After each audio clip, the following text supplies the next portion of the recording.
Well, hey everybody, welcome to this mini video podcast as we eat our lunch.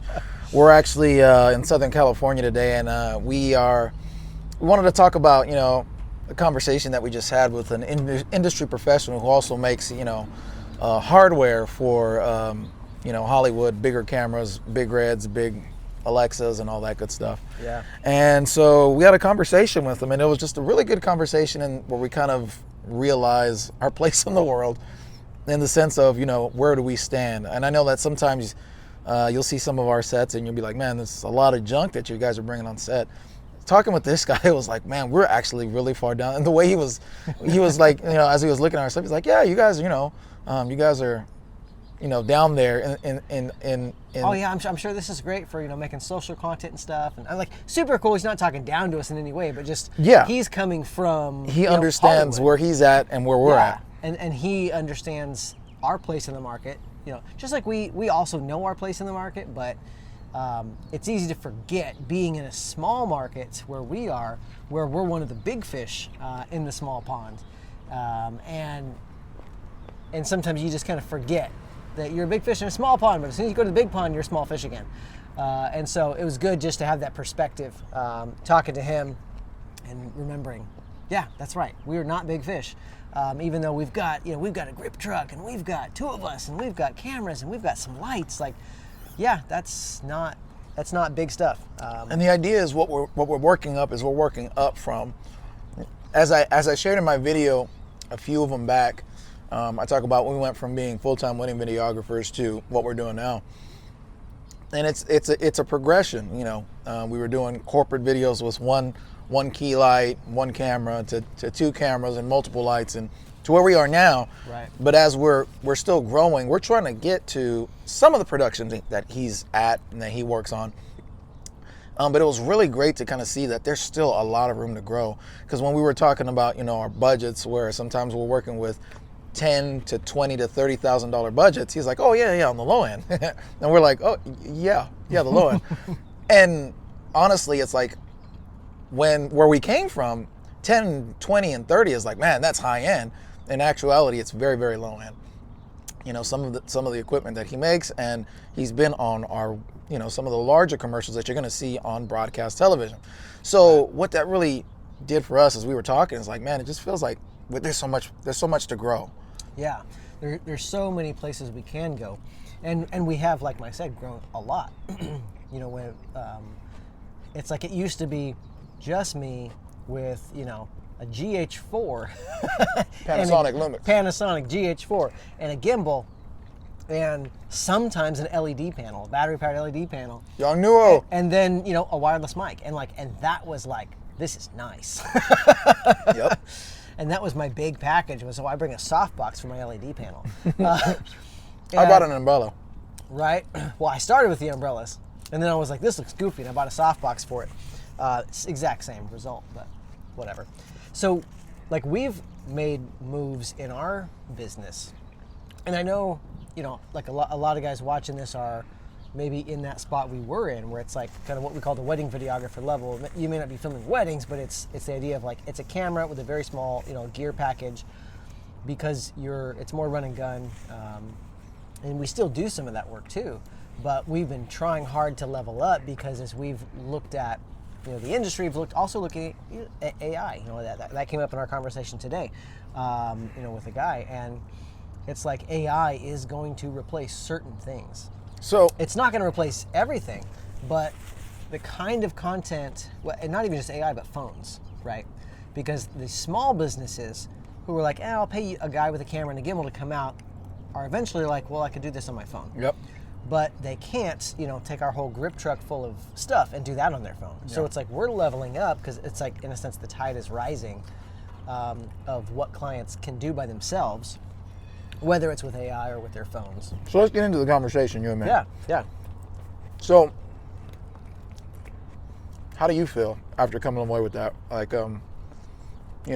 Just the conversation, do you feel like there's more room to grow? I think there's a lot of room for us to grow. And it might mean that we have to start working out of our market more, because our market is you know, is small. I mean, you know, Bakersfield's got 1 million people. It's not like it's tiny. I mean, there's guys, you know, working in way smaller markets doing better work. You know, or the level we want to be doing. Yeah. Like I think of, what was it, Filminatics. Oh yeah. And they make all these posts, oh, we're in a small town, you know, but it's like, and they're over there doing killer work. Yeah. So it's like, it's not that you can't find, you know, those clients. You know, and it's funny you bring them up. We're eating while we're talking, so Yeah. just excuse us. Making use of the time. As you bring them up, one of the things that they've talked about on their page, they have an Instagram page. If you haven't found them, check them out, Filminatics. But they talk about, you know, like outreach to clients instead of, a lot of the stuff that we get is very organic. They call us, we handle it. Right. And thank God for that. But also, you know, pitching. That's one of the things that we just really haven't done. Yeah. Outreaching, pitching, saying, here's an idea for a video. This is the budget. Do you want to move forward? Yeah. And that's one of the things that we don't do that we could do. Yeah. And I saw, that's the, Are these corn?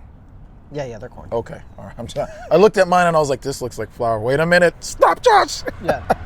I have celiac, so I cannot have flour. But these are corn tortillas, we're safe. Cool. I made sure.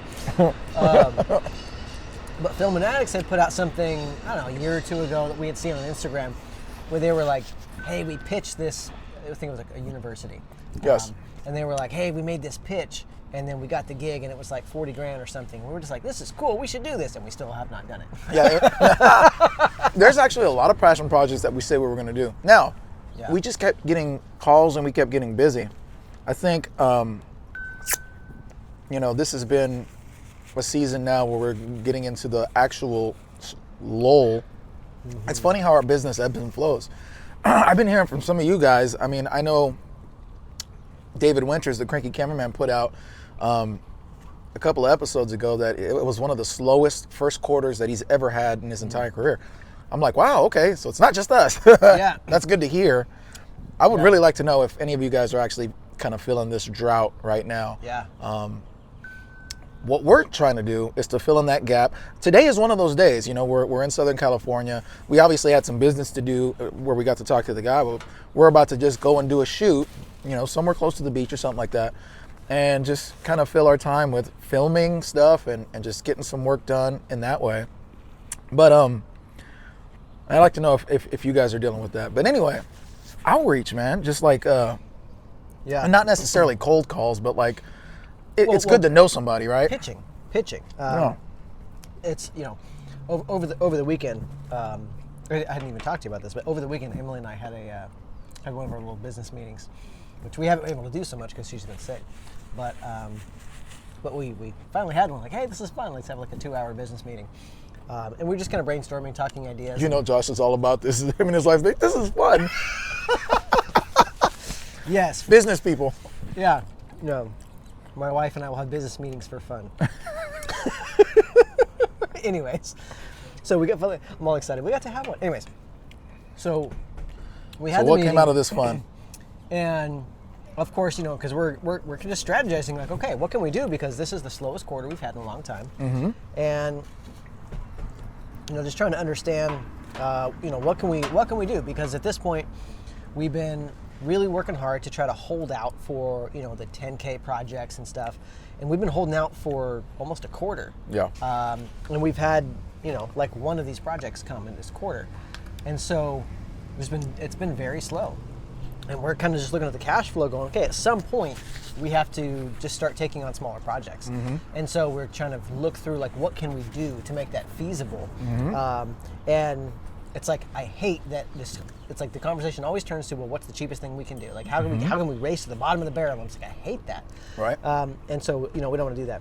So one of the things we did is we went, okay, because Emily will always ask me, I'm always listening to podcasts. She's like, well, what have you learned in your podcasts? And I'm always like, well, I don't remember because I listen to so much. Yeah. And then so we had the good idea, have ChatGPT jog my memory.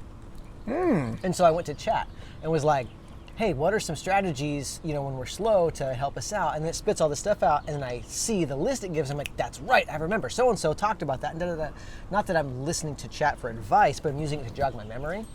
And one of the things it talked about was pitching. It was like, oh, that was one of the ideas. I'm like, oh my gosh, that's right. And I had this whole, you know, Filminatics thing. So that came up. The fruit of the conversation ultimately was we ended up creating some smaller packages Nice. that are like, okay, To how pitch. can we pitch? Because we went, okay, we need to find some partners like agencies and marketing people, things like that, so that we can, get some people to help market us, or even white labeling under an agency or what. Like, we don't care. Like, we'll do the work. Yeah. And so we kind of realized this is the audience. Excuse me, what are they going to want? So we kind of thought about what they wanted. We created some packages that are like, okay, what if they do want one guy with a camera for an hour to create some content? Not what we're trying to do, not what we want to do, but if this is what we need to do, especially white label under somebody else, Yeah. hey, we'll do that, to make money and fill in that gap as the helicopter goes over us.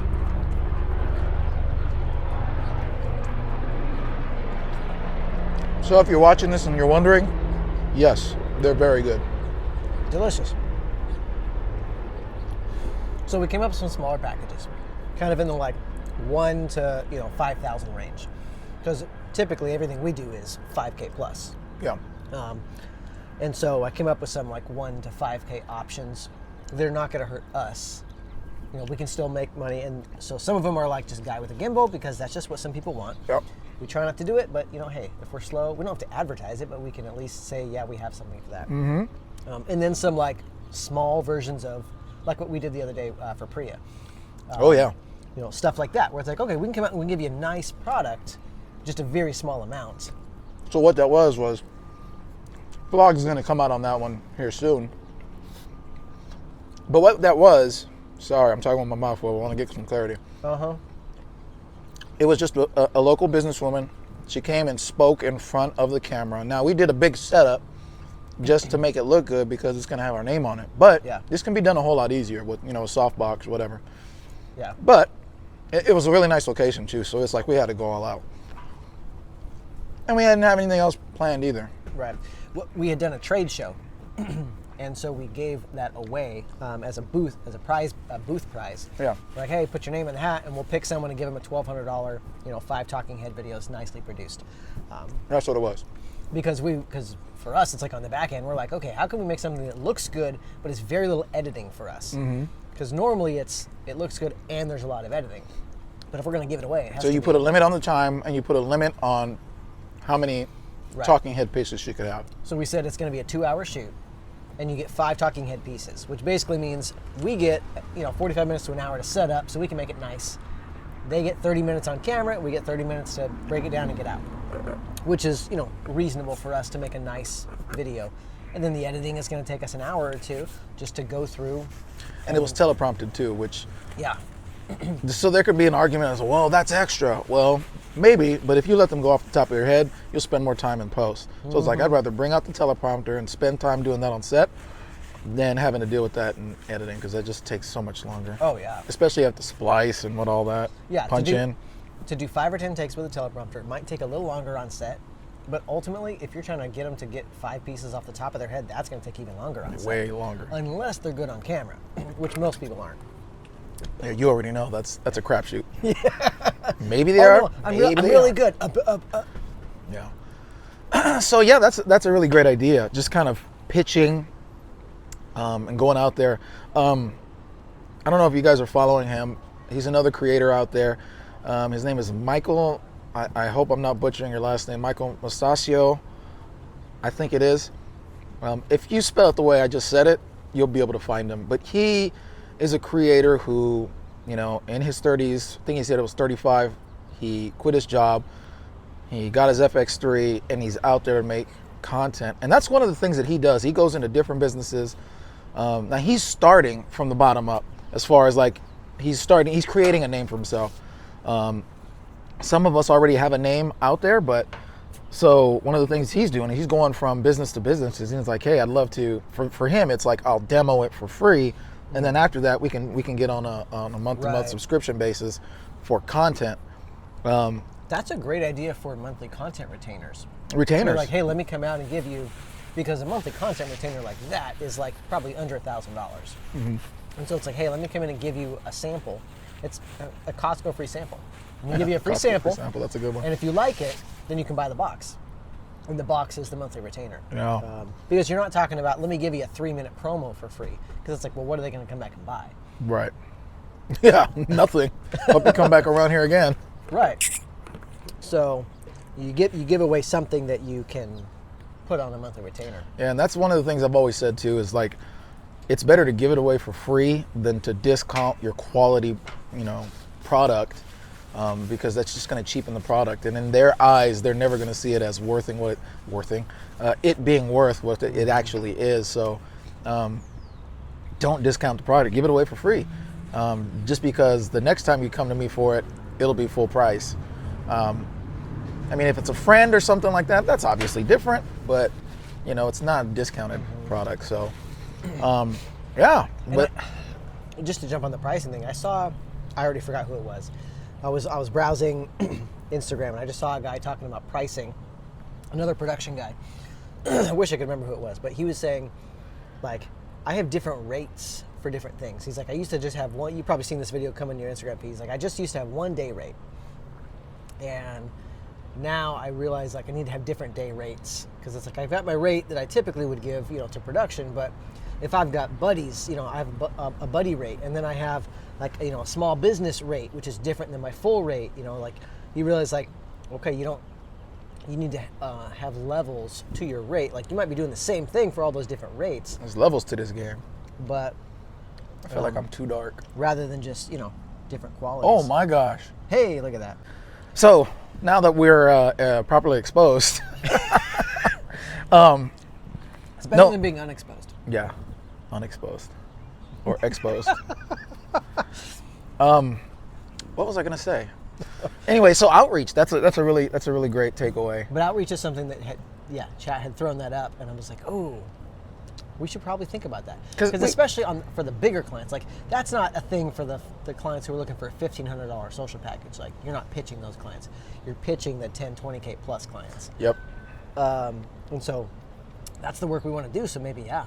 And so what we can do is we can do some of this like $3,000, $1,500 projects to make make money, ends meet. Yeah. Make ends meet while we're pitching for the bigger projects. And that's one of the reasons why it was so important to do some of the commercials that we've talked about on our channels.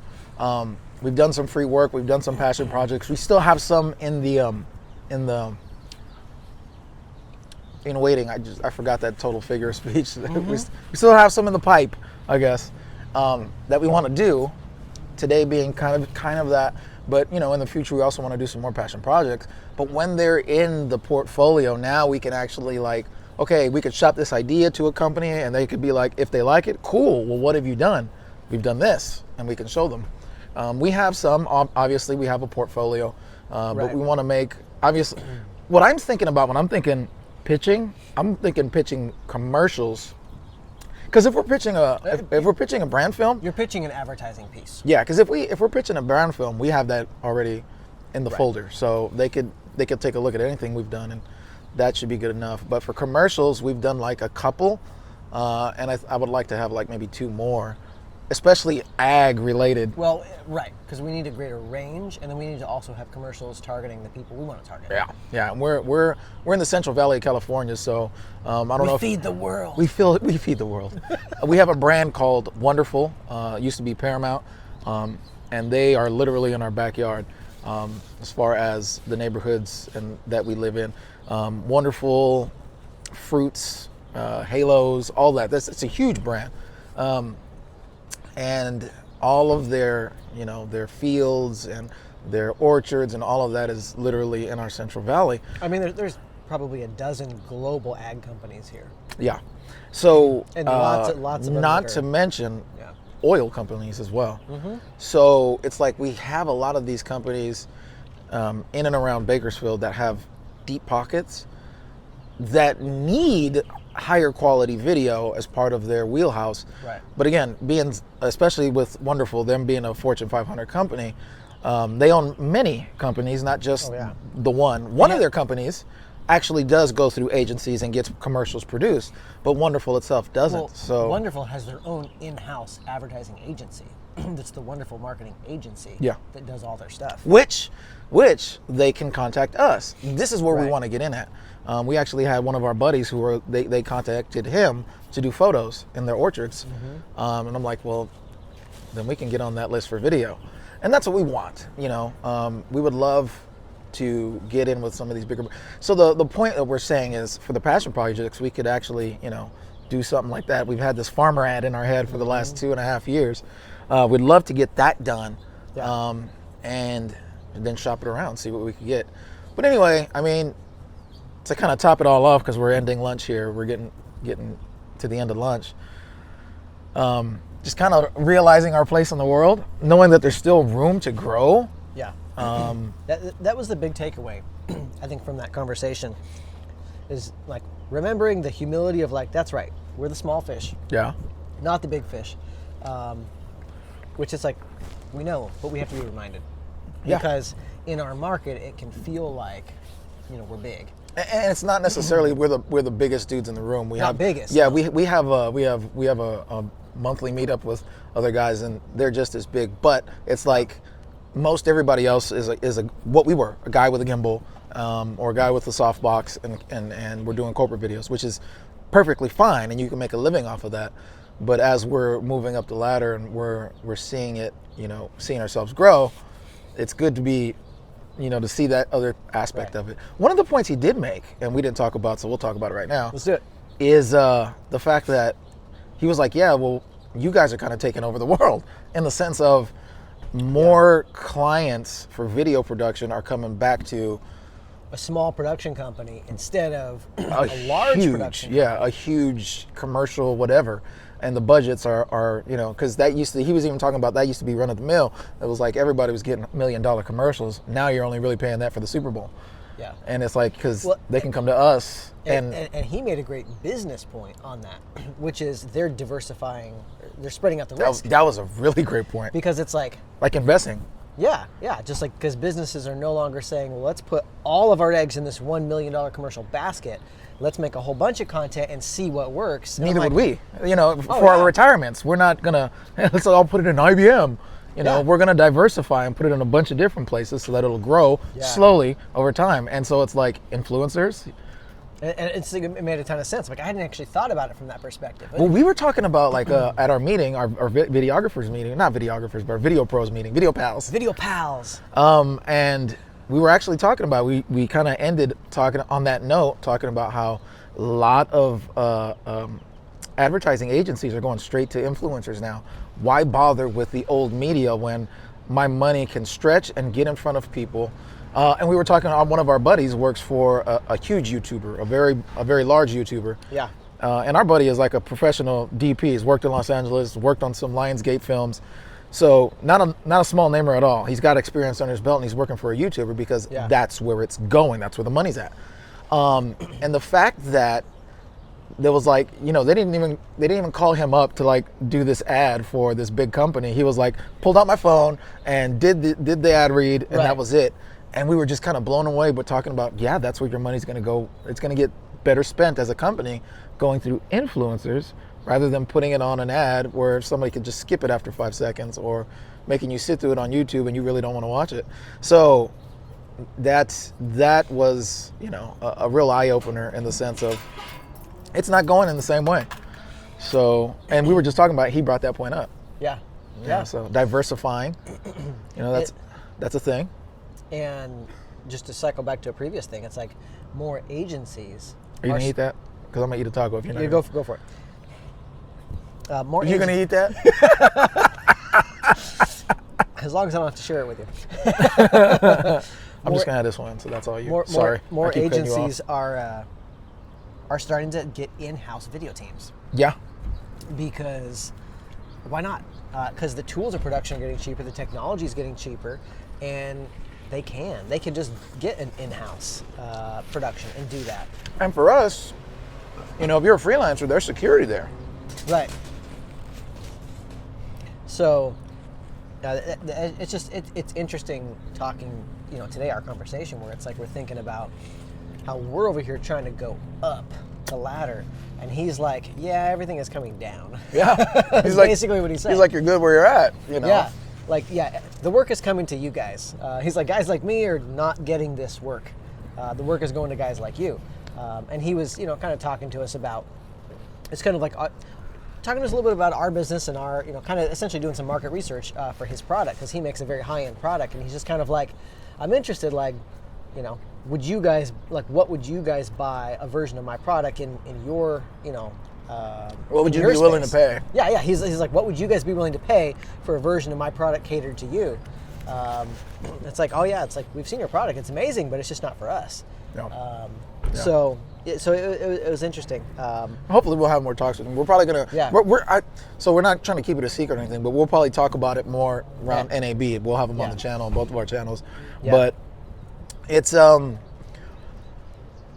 obviously he's smart because he's diversifying, right? Oh, he yeah. has a business outside of shooting videos or being a Right. DP or. Yeah, because it's like he's a great DP and he's got a business making equipment. Like he's diversified his business already, and he's continuing to grow and expand that, which is great.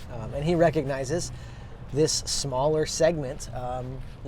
Guys like us who are this very small market, but there's a lot of us. He recognizes, okay, I need to figure out how to address that market, with his product. So anyway. It was a good conversation.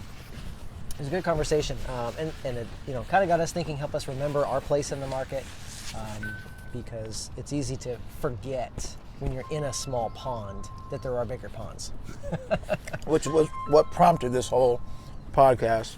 Yeah. Obviously, I brought my Godox mics with me for the iPhone, so I was like, hey, why don't we just talk about it and put it as a podcast, and hopefully this can help somebody else.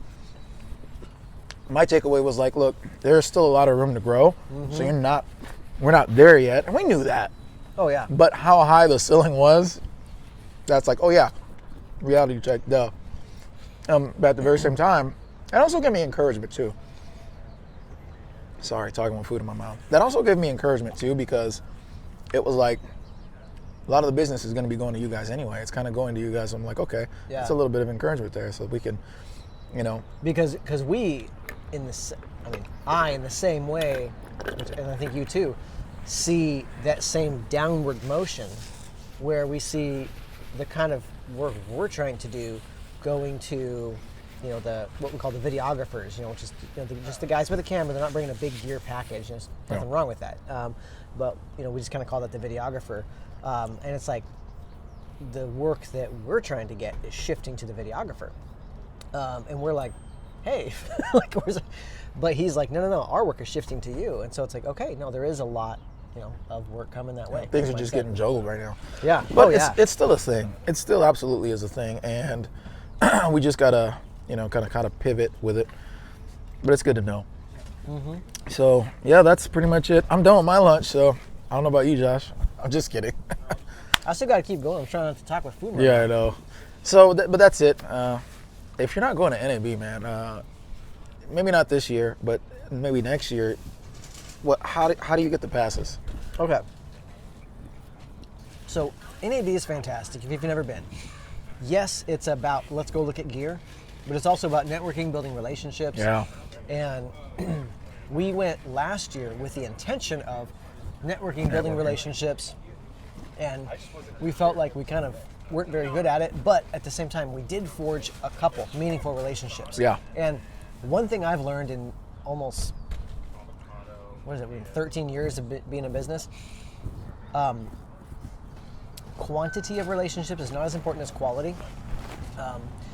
Find people who you can build a deeper relationship with, and those are the relationships that will actually go farther for you in your business. Yeah. Rather than just, hey, we talked to 100 people for 2 seconds each. It's like, no, go talk to 10 people for 10 minutes each. That's going to give you way more for your business. So we did that. We made a great relationship with Sealands, Yeah. and we, The cart was on the channel for all this last year. Yeah. I mean, like that basically that cart led to us starting our YouTube channels. Yeah. Oh, like NAB led to it ultimately, because we were really. at NAB. We just realized how many people are running YouTube channels, and like, oh, I see, like I get it. It just clicked for us, and so we both started our channels. Yeah, the dots connected there. Yeah, So how, I'm yammering. Take over. well, no, how did you get the tickets? Okay, yes, thank you. So NAB is free to go to, as long as you register ahead of time. If you're like a couple months in advance, you get them for free. You wait, and the tickets get cheap, but they're still available. If you're like super last minute, it might be $100 to get in or whatever. But the other thing to know is companies are throwing free tickets everywhere. Because companies pay like, I don't know, 10 grand a booth or whatever. They pay a ton of money. That's crazy. To come to these shows. And so they get free tickets to give out to people to try to get people to the show, because the whole point is to get people to the show. So don't pay a bunch of money for tickets to NAB. You can find, somebody will give you tickets. Like just look at companies. Someone will give you tickets. So you can get into the show basically free. Vegas is a pretty cheap place to stay, relatively. So you find an Airbnb or whatever, like we're doing it. We're in a house this year. Yeah. Last year we did a hotel for Yeah, we stayed on the Strip. Yeah, and it was All pricey. right. But It I was mean, all right. the whole trip was less than $1,000 Yeah. And for two of us. And if you remember in any of my vlogs, if you've seen them, you won a tripod valued at like $300. I won the OC monitor, which was valued at $800. Yeah. So just that in itself paid for the trip. Yeah, we won prizes, and then on top of that, we went around, negotiated, got deals On some gear. and saved, I forget how much. Lots of money. Like probably $1,000 Yeah, on negotiating lots of deals. So money. that's another thing is, you can also come and you can work directly with people. You can negotiate. You take floor models, because if you don't take it, they got to pack it home. Yeah. So you can negotiate deals and save money on gear, which Yeah. we're hoping to do. Yep. So we got to get our cash flow boosted so we can buy some gear at NAB. But it's fantastic, and it's great to network. Even if you don't like go to all the parties and the dinners and stuff, like we didn't. We just went to the trade show each day, and it was fantastic for us. And it's also good just like traveling in general. Like anyone who's never traveled and you just kind of live in your own little town and you have a small mind. Sorry, I don't know how to say that, but it's like you just are in your bubble. But when you travel, like I've gone all over the country, I've gone to other countries, and it's like when you travel, it opens up your mind, and you're able to just see like, oh, the world is so much bigger than just my little piece of it, whatever piece that is. And so same thing, go to NAB, and it's like you get to see all levels of production. You're like, oh man, these guys are making movies. Like that's legit. And you will probably meet your favorite YouTuber out there as well. Oh yeah, they're all going to be there. certain. That was the funny part. Where it's like, oh there's. Yeah. So. Anyway, And if we're your favorite YouTuber, you can meet us too. we're way low on that totem pole. I'm like, if we're your favorite YouTuber, you got to find some new YouTubers. Anyway, that's it. Hope that was helpful. Yeah, Bye. thanks guys for watching.